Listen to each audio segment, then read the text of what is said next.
열왕기하 23장 1절서부터 20절 말씀입니다.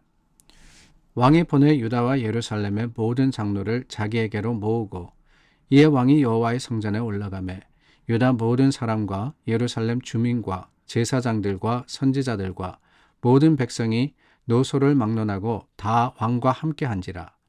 왕이 여호와의 성전 안에서 발견한 언약책의 모든 말씀을 읽어 무리의 귀에 들리고 왕이 단 위에 서서 여호와 앞에서 언약을 세우되 마음을 다하고 뜻을 다하여 여호와께 순종하고 그의 계명과 법도와 율례를 지켜 이 책에 기록된 이 언약의 말씀을 이루게 하리라 하매 백성이 다 그 언약을 따르기로 하니라.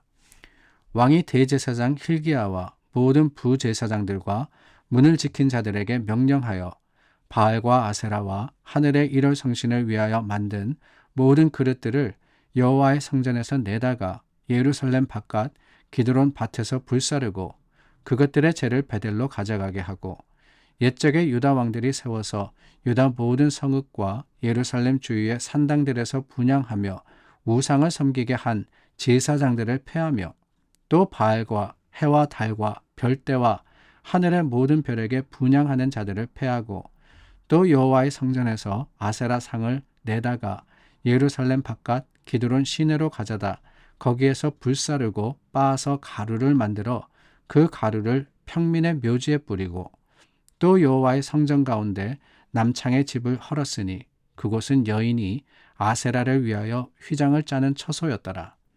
또 유다 각 성읍에서 모든 제사장을 불러오고 또 제사장이 분향하던 산당을 게바에서부터 브에세바까지 더럽게 하고 또 성문의 산당들을 헐어버렸으니 이 산당들은 그 성읍의 지도자 여호수아의 대문 어귀 곧 성문 왼쪽에 있었더라. 산당들의 제사장들은 예루살렘 여호와의 제단에 올라가지 못하고 다만 그의 형제 중에서 무교병을 먹을 뿐이었더라.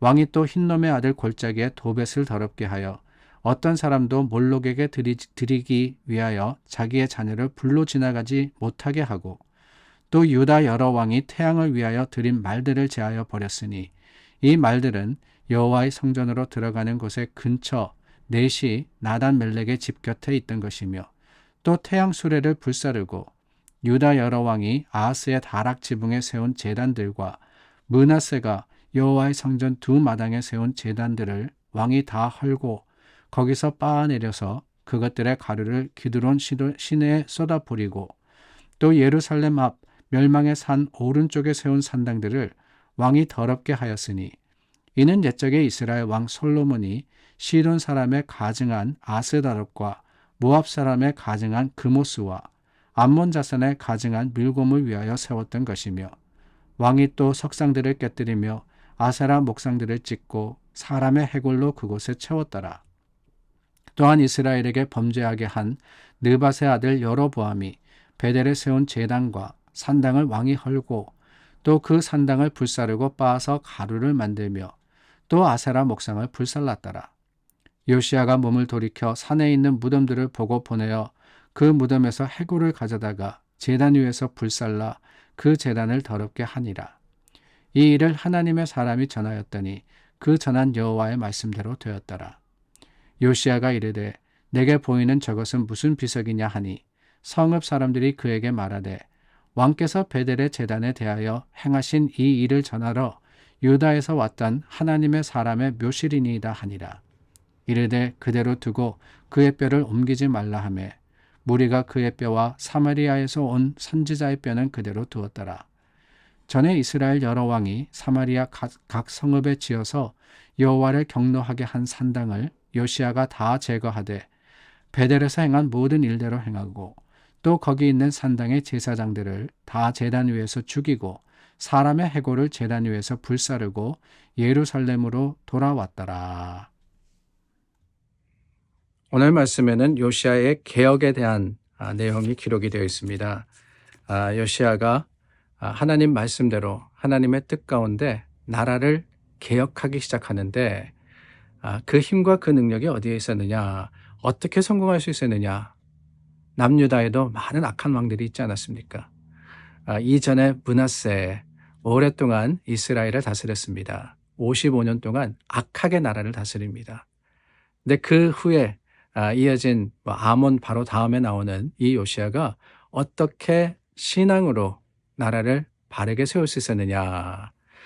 그 이유가 오늘 본문 말씀에 나옵니다. 첫 번째로 찾아볼 수 있는 것은 2절입니다. 여호와의 성전에 올라가서 이 성전에서 하나님께 예배 드리는데 2절 마지막 부분입니다. 왕이 여호와의 성전에서 발견한 언약책의 모든 말씀을 읽어 무리의 귀에 들리고라고 했습니다. 자, 성전을 청소하면서 성전을 복원하다가 하나님의 말씀을 찾은 겁니다. 근데 그 말씀을 모든 백성에게 들려줬다 그랬어요. 그뿐이 아니라 그 말씀을 따라서 살겠다 다짐을 합니다. 그러니까 개혁의 첫 번째, 그 첫 번째 능력, 개혁의 가장 중요한 힘은 어디서 오느냐? 말씀에서 오는 거예요.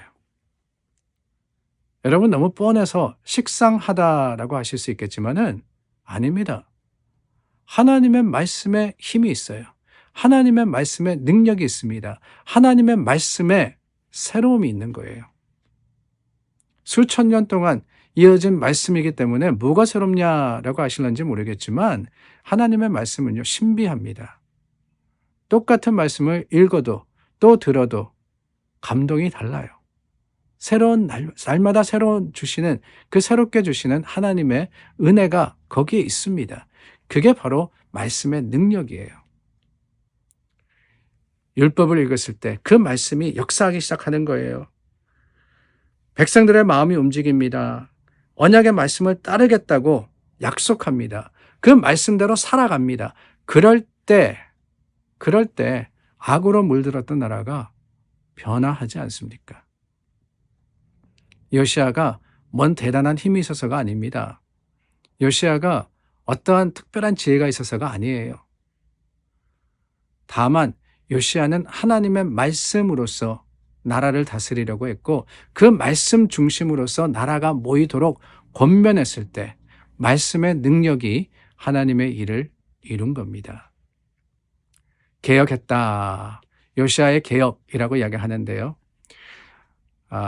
교회 역사 가운데 보면은 또 놀라운 개혁의 역사가 있지 않습니까? 그게 뭐냐? 종교개혁이라고 우리가 부릅니다. 이 10월을 살아가고 있는데 10월의 마지막 날 세상은 할로윈이라고 즐기지만은 그날이 사실은 종교개혁일입니다. 종교개혁일. 마틴 루터가 비튼버그 성당에 95 Thesis라 그러죠. 교회가 해야 하는, 교회가 지켜야 하는 95, 그러니까 그 95개의 조항을 기록을 하면서 시작된 것이 바로 종교개혁입니다. 근데 그 종교개혁의 모토 중에 가장 중요한 게 뭐냐면은 솔라 스크립투라입니다. 솔라 스크립투라. 오직 말씀으로. 오직 말씀으로.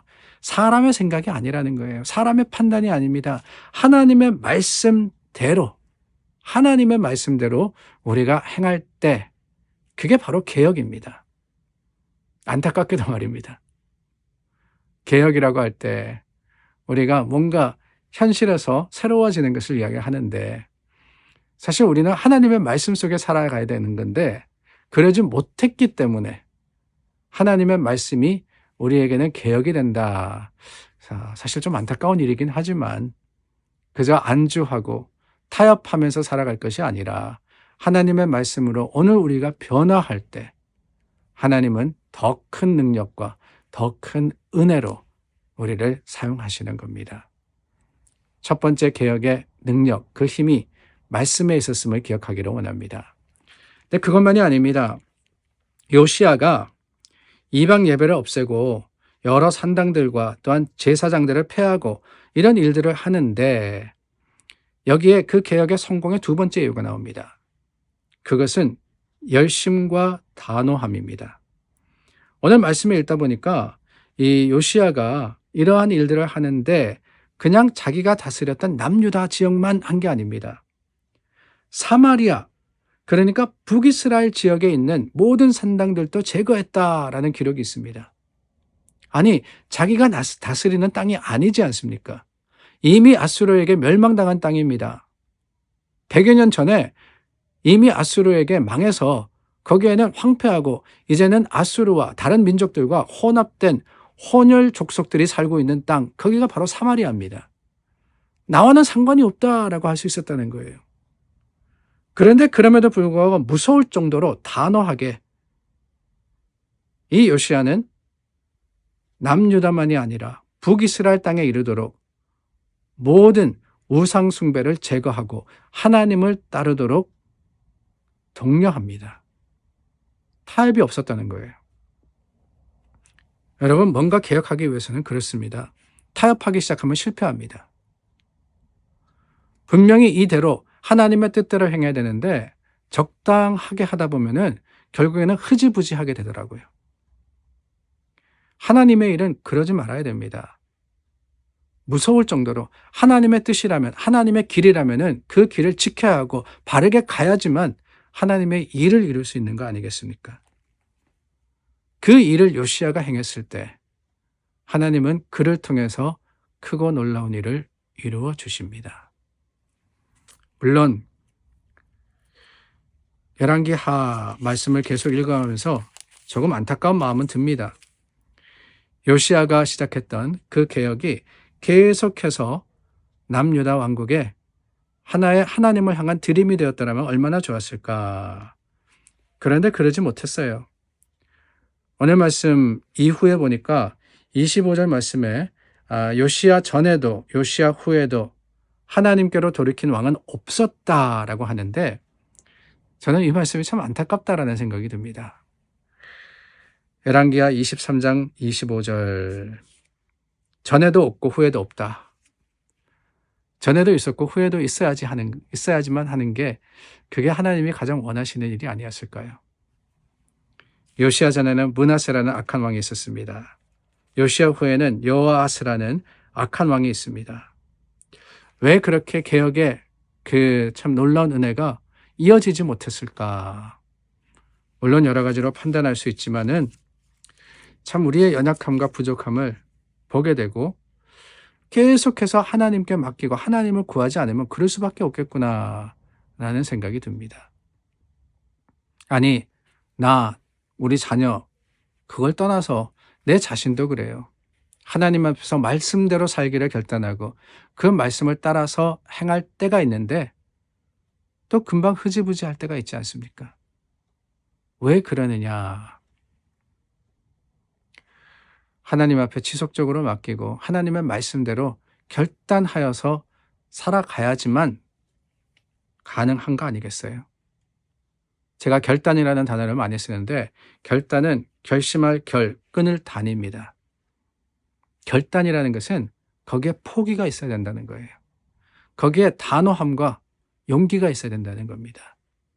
그래야지만 우리는 우리에게 주신 하나님의 은혜와 하나님의 시간에 주님의 뜻대로 살 수 있고 변함없이 하나님을 섬기게 되는 것을 기억하고 오늘도 그 믿음의 용기를 가지고 하루를 사는 저와 여러분 될 수 있기를 바랍니다. 기도하겠습니다.